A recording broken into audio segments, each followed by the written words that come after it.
Well, now we're talking together about the future, not about the immediate future, but about the ultimate future.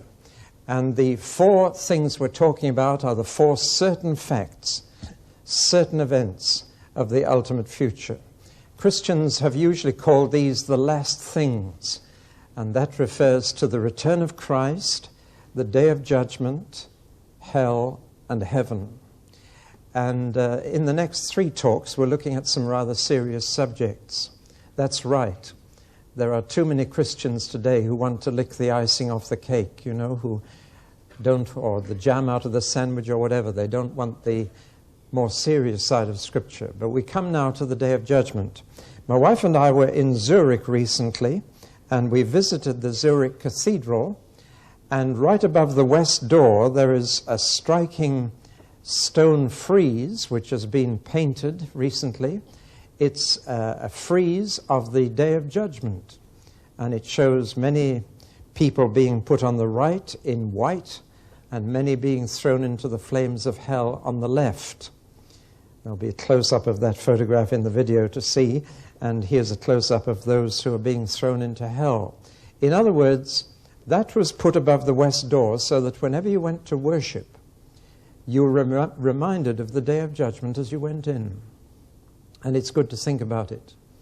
I told you in an earlier talk that the return of Christ is the most frequent prediction in Scripture, but the second most frequent is the Day of Judgment.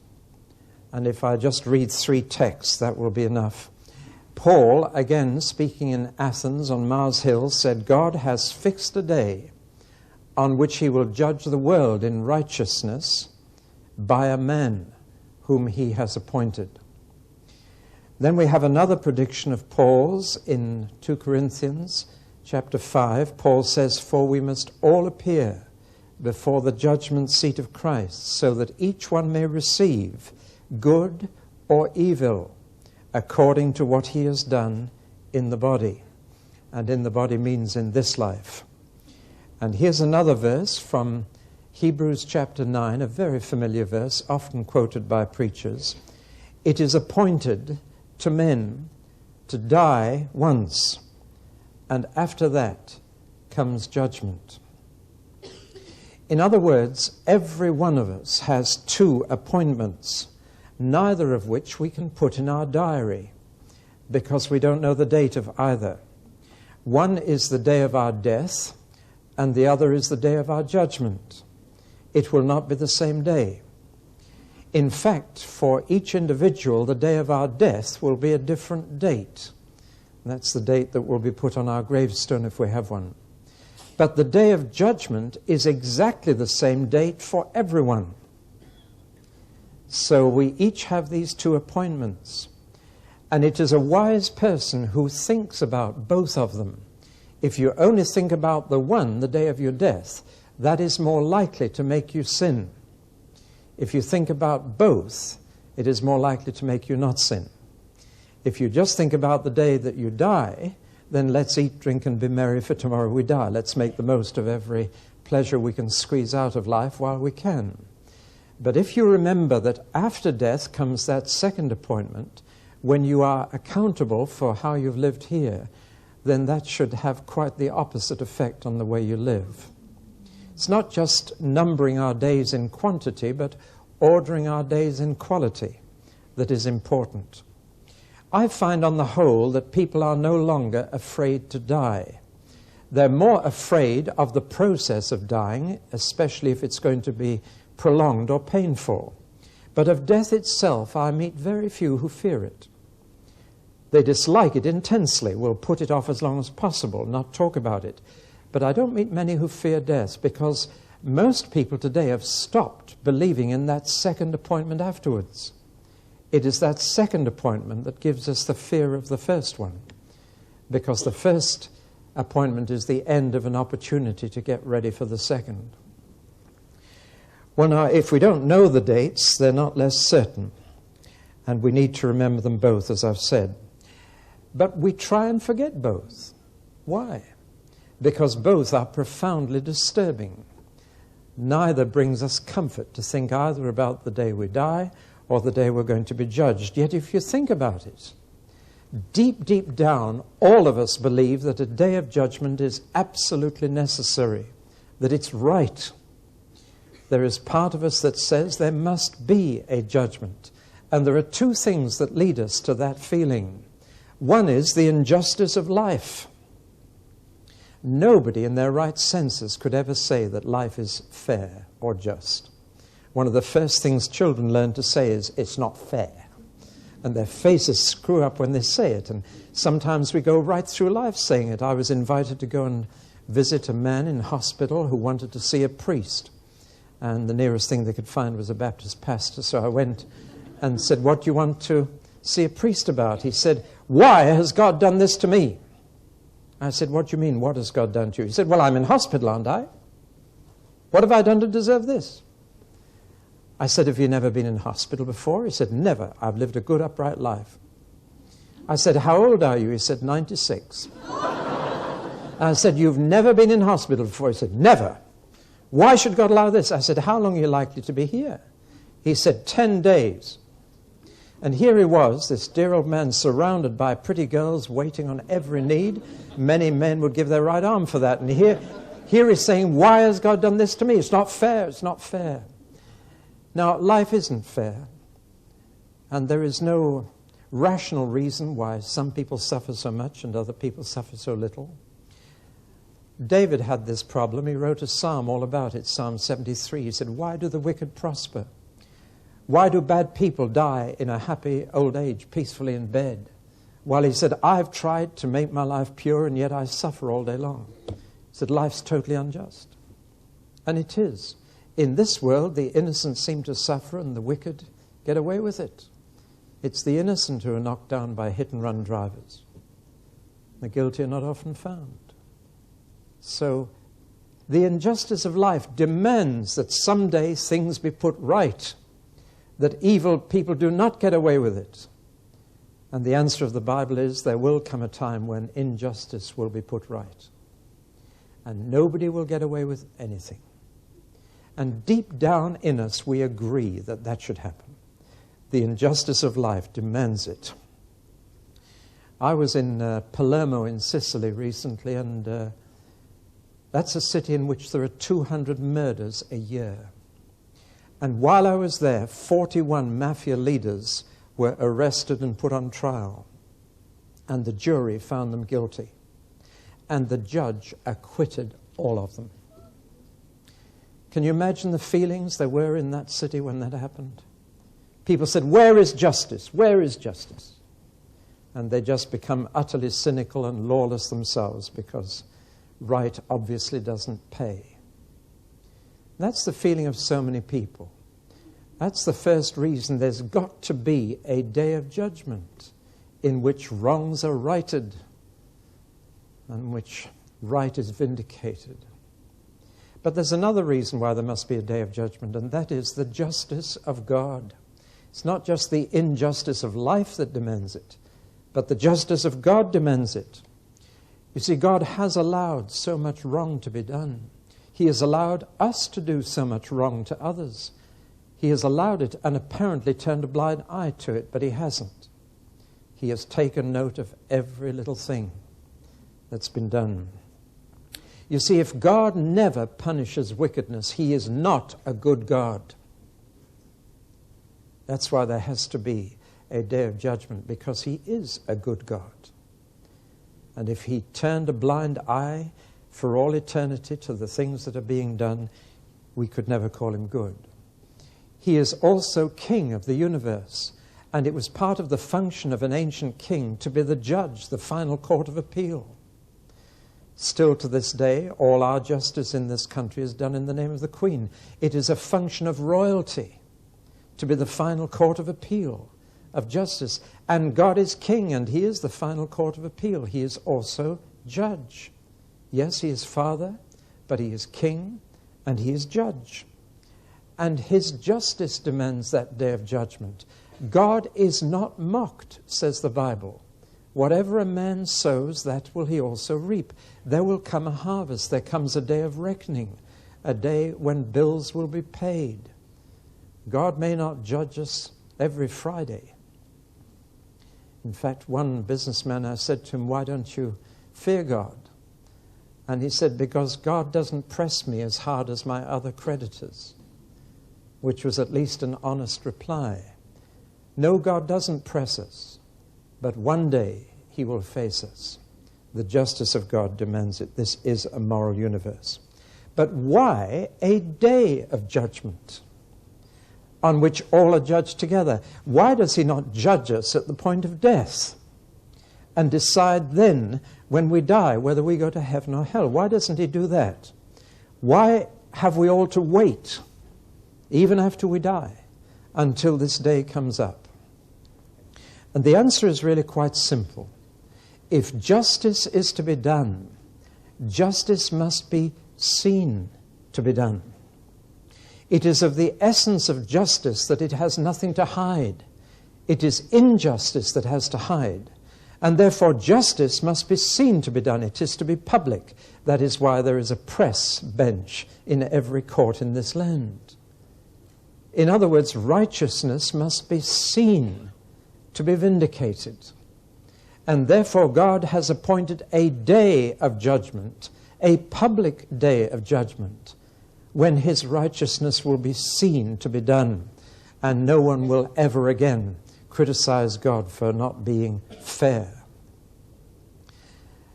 There will be 3 vindications on that day. First of all, God himself will be vindicated. How often have we criticized God for the way he's run the universe? Why does God do this? Why does God allow that? Why did God let my baby die? Why did God let my parents separate when I was a baby? Why? And whenever we say that, we are saying, God, we could run this universe better than you do. We are actually criticizing his providential ways. We're saying, you're not a very good king.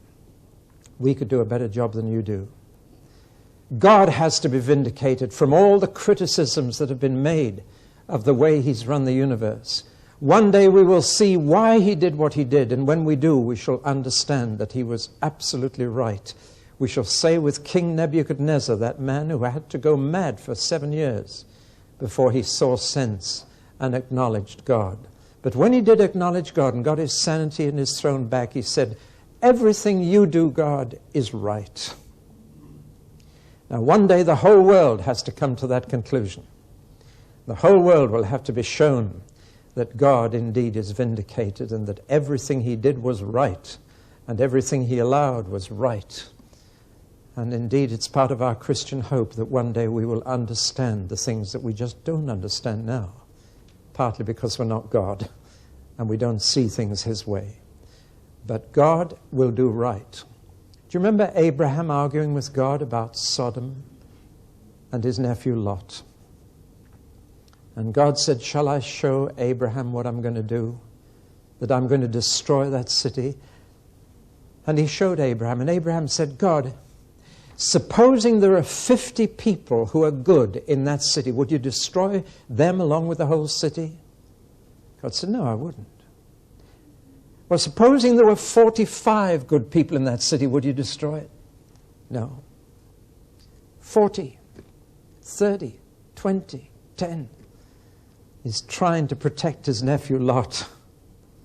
He's trying to beat God down to saving the city for one man. And you know what Abraham says to God? Shall not the judge of all the earth do right? Now listen, when there are things you can't understand, you're really faced with the question as to whether your faith believes that God always does right. When you lost that baby, you couldn't understand why. Do you know God well enough to know that whatever he does is right and whatever he allows is right? Or do you say, why? I wouldn't have let that happen if I'd been God. Now, on the day of judgment, God will be seen to have done everything right. And what a relief that will be for us. Not only will God be vindicated on the day of judgment, Christ will be vindicated. You know what the world thinks of Christ at this moment. Most of them don't think he's worth their attention. In fact, they've turned his name into a swear word. And you'll hear the name Jesus Christ more on the lips of unbelievers than believers today. At places of work, they hit the wrong nail with a hammer and say, Jesus Christ. How dare they talk like that about him? But why do they?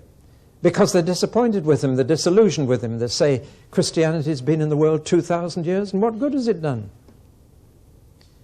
And people think Gandhi is doing more for the modern world than Jesus ever did. But one day Jesus will be vindicated. The last time the world saw Jesus, they saw him naked and dying on a cross. But on the day of judgment, they'll see him vindicated. And every knee will bow and every tongue confess that he is Lord. And then God's people will be vindicated on that day. How Christians have suffered. I was shattered to find out how many Christians died last year for Jesus. Do you know how many Christian martyrs there were in 1990? If I said 3,000, would you be amazed? If I said 30,000, would you think I was going crazy? If I said 300,000, what would you think? Well, I've gone one too high in that last figure. The estimated figure I have seen is 286,000 people died for Jesus last year. And there has not been 1 year for 2 millennia during which people have not died because they loved the Lord. And the world has dismissed them. The world was not worthy. But on the day of judgment, God's people will be vindicated. And all those who suffered for him will be vindicated. Justice will be done and be seen to be done and be acknowledged by all. So that's why there's got to be a day of judgment. Yet in spite of all this, there is something in us dislikes the whole idea. Or to put it more honestly, we like the idea of a day of judgment for everyone else, as long as I'm excused. What we blame in others, we excuse in ourselves. We want to see them punished for the things we do. Isn't it extraordinary, our perverted outlook? And of course, science has given us two very good excuses for what we do. It's given us the excuses of heredity, and environment. Science of biology says that we're the product of our genes. The science of psychology and sociology is able to say it's the way we were brought up. Listen, it's become almost the in thing now to say, I'm not a sinner, I'm a victim, I'm a patient, I need healing, not forgiveness. I've sat through many court cases and I found at a certain stage the best way to try and get a man off was to get a psychiatrist to plead that he wasn't responsible for his actions, that he was the victim of the way he'd been treated. And then, of course, he can be given treatment rather than punishment. And we went through a phase when many judges were impressed with that plea. With those I've tried to help through court, I've said to them, take your responsibility, be a man. You see, every one of us is the result of the choices we have made. Did you know that everybody over 40 is responsible for their face? Now, some of you can afford to laugh, but others of you can't. If you're over 40 and you don't like what you see in the mirror every morning, you know who to blame. Up to 40, you've got the features that you were born with. Over 40, you've got the expression that you've given yourself. You are responsible for what you have become. I remember one man in the dock saying to the judge, Your Honor, I got into bad company.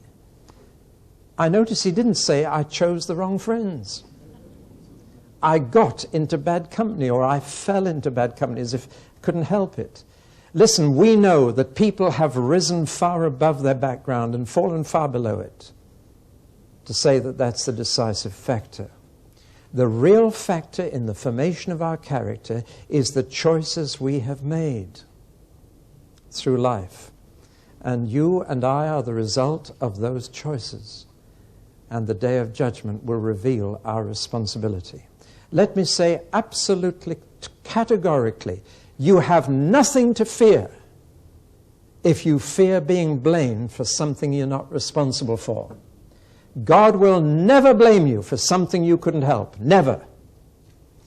But that's not what worries me. What worries me are the things I could have helped. Right? So you've nothing to fear about a miscarriage of justice on the day of judgment. Nothing. God will never blame anyone for something they were not responsible for. But he will blame us for those things we are responsible for. And as we shall see in a moment, the things that we didn't do are not just the things that we did. A little child said to the teacher at school, "Teacher, you wouldn't punish me for something I hadn't done, would you?" The teacher said, "No, of course not."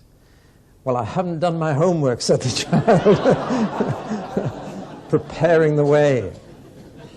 There are sins of omission as well as sins of commission. And we have the Anglican prayer, the things that we have done that we ought not to have done, and the things we have not done that we ought to have done. The real fear is not for those who say, "I'm not really wicked," but for those who say, "I know I really am." And the older you get, the greater that fear comes. Because the older you get, the more you know yourself. The more you realize what you're really like. Basically, you see, we are terribly self-centered creatures. And our first concern is usually our own feelings. Our second concern after that are other people's feelings. And the last concern of all is God's feelings. There are many people who have no idea that God has feelings too. And yet the Bible is full of God's feelings. I hope you have a Bible that distinguishes poetry from prose. In the Bible, prose looks like a newspaper column. Can't find any for the moment. Like a newspaper column with the print going right to the sides.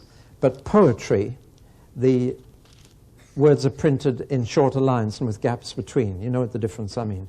I hope you have a Bible that does that.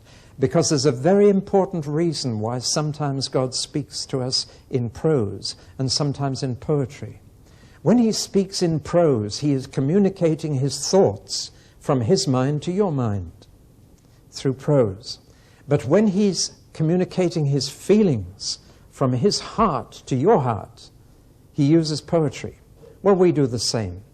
When we're in love, we write poetry, because we want to express feelings rather than thoughts. And the Bible is packed with God's feelings. We find out the things that make him sad, the things that make him happy, the things that make him feel sick, the things that make him angry. The day of judgment is very much connected with God's anger. Now, there are two words for anger in the New Testament. One is for that slow, simmering anger that goes in, doesn't come out. It goes in and it goes deep and it's long.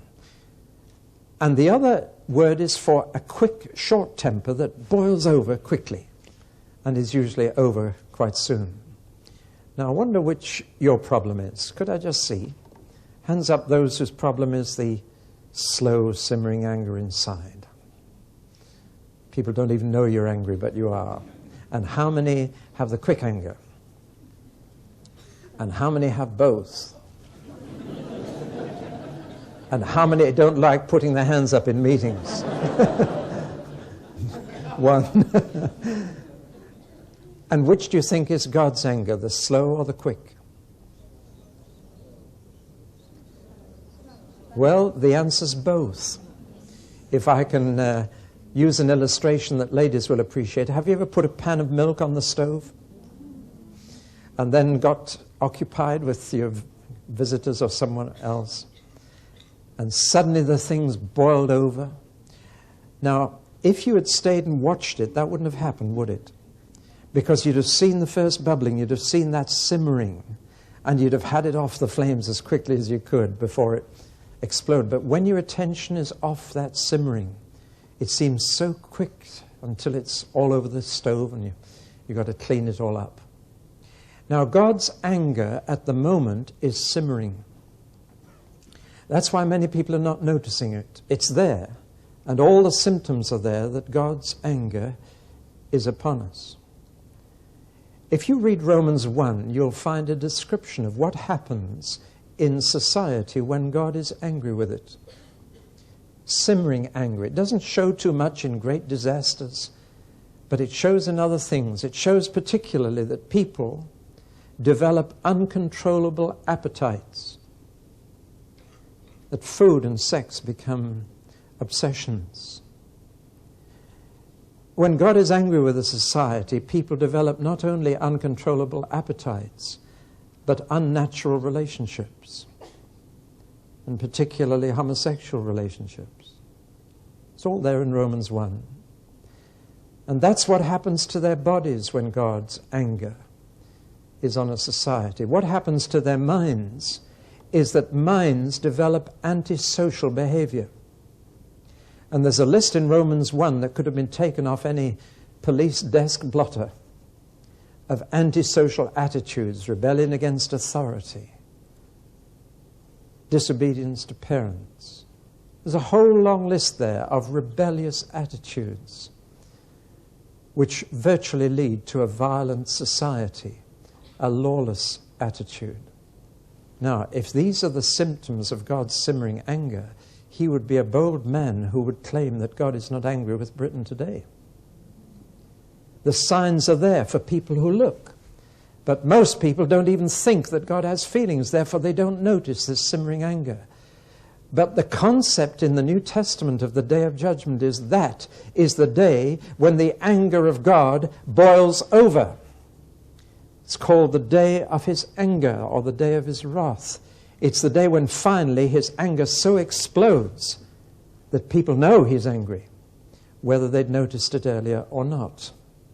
Now that's an interesting insight into the Day of Judgment, the day when God's anger shows. And we're even told this, that on that day, people will cry out to the mountains, fall on us, rather than face the expression on the face of God and his Son Jesus.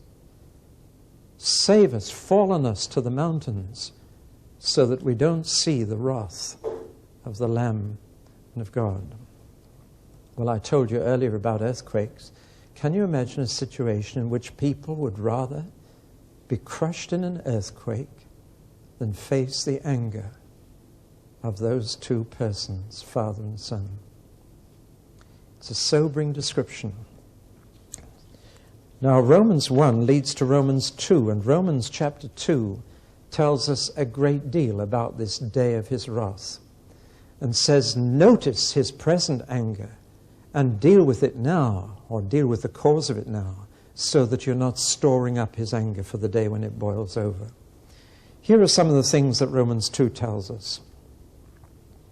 First, the day of judgment is for everybody, without any exception. All human beings who have ever lived are going to be resurrected. Resurrection is not just for the righteous, it's for the wicked as well. Everybody is going to get that new body. And following the resurrection of all, the judgment of all takes place. Doesn't matter whether you're great or small, high or low, whether you were well known and famous or nobody knew you, it doesn't matter. And each person will be dealt with personally. You will not have anyone to stand by your side on that day. You stand alone. You will not be able to hide behind anybody on that day. You stand alone. And that's one of the clearest teaching of Scripture, that we each, even though we're all together on that day, each is dealt with entirely separately. Separate from your relatives, separate from your friends, alone. So first, it is for everybody. Second, we're told there, as I've already mentioned in an earlier talk, Jesus will be the judge, not God, but the human Jesus will be the judge. I'm not sure that that comforts me greatly, because if there was one person who could see right through people, it was Jesus. He knew everything that went on inside people's hearts. Thirdly, what kind of evidence will be looked at in the judgment? What kind of evidence will determine whether we are acquitted or found guilty? Well, let me tell you what the evidence will not be. The evidence will not be your appearance, not how you've appeared to other people. Because frankly, most of us can fool others. Not maybe all the time, but you can fool other people by your appearance. You can put on a front. You can hide your feelings. You can put a privet hedge up outside and lace curtains. But in that day, appearance will matter nothing, because God does not look at the outward appearance. Secondly, the evidence will not be your profession. There are many people who profess to love the Lord, many people who profess faith, many people who say, Lord, Lord, did we not cast out demons in your name? All that's profession. But on the day of judgment, what we profess is totally irrelevant. What we say about ourselves is not considered. Third, the evidence will not be our reputation. We won't be able to say, well, Jesus just talked to so-and-so. They have a different opinion about me. Reputation will matter nothing on that day. So what will be the evidence? The answer is two things: our deeds and our words. What we've done, what we've said. The Bible says that if you've never said the wrong thing, you're absolutely perfect. So there's a very good test for you to apply as to how sanctified you are.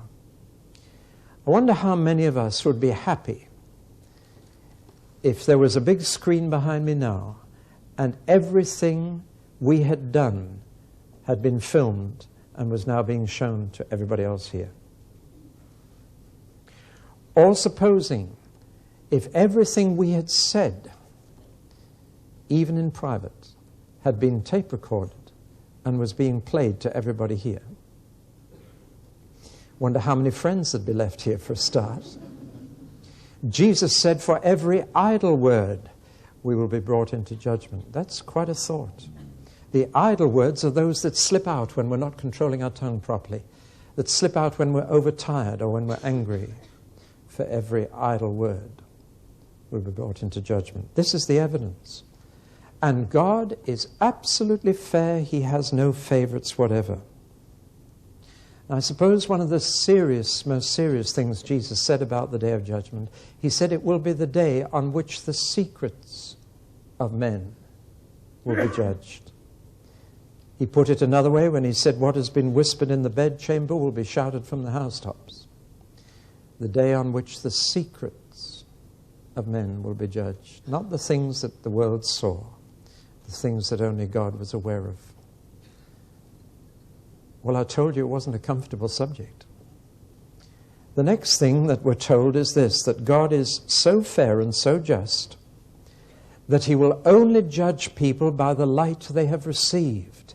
And this is the answer to all those queries, what about those who've never heard? How often people have said to me, well, what about those who've never heard about Jesus? And I say, do you want to become a missionary? And I find that those who keep asking me about those who've never heard do not want to go and tell them. They're only trying to find fault with Christianity. They have no real intention of going to share the good news with those who've never heard. But the answer of the Bible is absolutely clear. Those who've never heard will not be condemned for not hearing. In fact, Paul says quite clearly, those who've only heard the Ten Commandments will only be judged by the Ten Commandments. Those who haven't even heard the Ten Commandments will be judged only by what their conscience already has told them is right and wrong. Now, isn't that fair? Absolutely fair. God will only judge according to the light that has been received. The problem is that everybody has received some light. And in two particular ways, says Paul, they've received light from their conscience within and from the creation outside. And from the creation outside, they must know there is a greater power than themselves. And from their conscience within, they must know that that greater power is a moral power and concerned with right and wrong. So all a person need do to be acquitted before God is to say, God, I have always done what my conscience told me was right. That's all. But who can? That's the problem. See, every single person on earth has a concept of right and wrong. The Bible says that's God writing his law in their inner heart. And the proof that everybody has a conscience is that they're jolly quick to tell other people when they're wrong. You ever noticed that? If God only judged you for what you said was wrong in other people, that would be enough, wouldn't it? But we're so quick to condemn in others what we've done ourselves. Indeed, psychologists tell us that we're more ready to criticize in others what we either do or want to do ourselves. So, those brought up in Christian countries will be judged by the light they have received. Those brought up in the Jewish faith will be judged by the light they have received. Those brought up as pagans will be judged by the light they have received, because all have received light. And this is why there are degrees of punishment in the Bible, why it is more tolerable for Sodom and Gomorrah than Capernaum, because Sodom and Gomorrah never had Jesus and they never saw his miracles, but Capernaum did. And though Sodom and Gomorrah have disappeared off the face of the earth, so has Capernaum and Bethsaida and Chorazin. But they had much greater light, and they are judged by that light. So God will never, ever judge you for what you didn't know, or for the light you never received. The problem is that every one of us has had enough light to know that right is right and wrong is wrong, and we've not done it. So what's the verdict going to be on that day? There can only be one. Everybody's guilty. It's the only verdict there could possibly be. So why go through the whole rigmarole of a day of judgment just to find everybody guilty? When all those books are opened, do you watch This Is Your Life? Most of the time it's very interesting. There was a man on This Is Your Life whom I knew personally, and I knew he was a crook. He was an employee of my grandparents, and I knew what he was like. And yet on this Is Your Life program, he was a hero. He was a saint. The most uncomfortable sitting there watching. And if you read the articles that are written about that program, they discover all kinds of horrible things. The researchers really dig it out. And then they censor it carefully. They pick out all the nice bits. Listen, one day a book will be opened. This is your life. And there's everything in that book, not just the nice bits. Not just what other people have thought or thought of you or seen. There's everything there. How will you feel? Well, listen, I've got good news for you. There's another book that will be open on the Day of Judgment. It's called the Lamb's Book of Life. It's a book full of the names of bad people. But they've all become relatives of Jesus. And they got written in his book under his name. And he can be acquitted because he lived the only perfect life that's ever been lived. And to get my name under his and into that book, that's the only hope I've got on that day. I'm going to say in the next talk that I'm afraid you can get your name blotted out of that book. But if your name stays in that book and is there on the Day of Judgment, then you are acquitted. Isn't that incredible? I'm going to tell you why that is possible in the later talks. That's the only hope for me or for you or for anyone else, that on that day when those books are opened, and the book This Is My Life is opened, the only hope I have is that my name is still in that other book, and it's under Jesus' name, and covered by his life, not mine. And then God can acquit me. Well, I think it's healthy to think about the Day of Judgment. It's healthy to remind people that we all have these two appointments. One, the day we die, and following that, the day we all stand together before God and give an account of how we've lived down here. What lies beyond that day? Well, there are only two possibilities, since there are only two possible verdicts, guilty and innocent. And we're going to be looking in the next two talks at what happens to the guilty, and then we shall finish up with what happens to the acquitted. See you next time.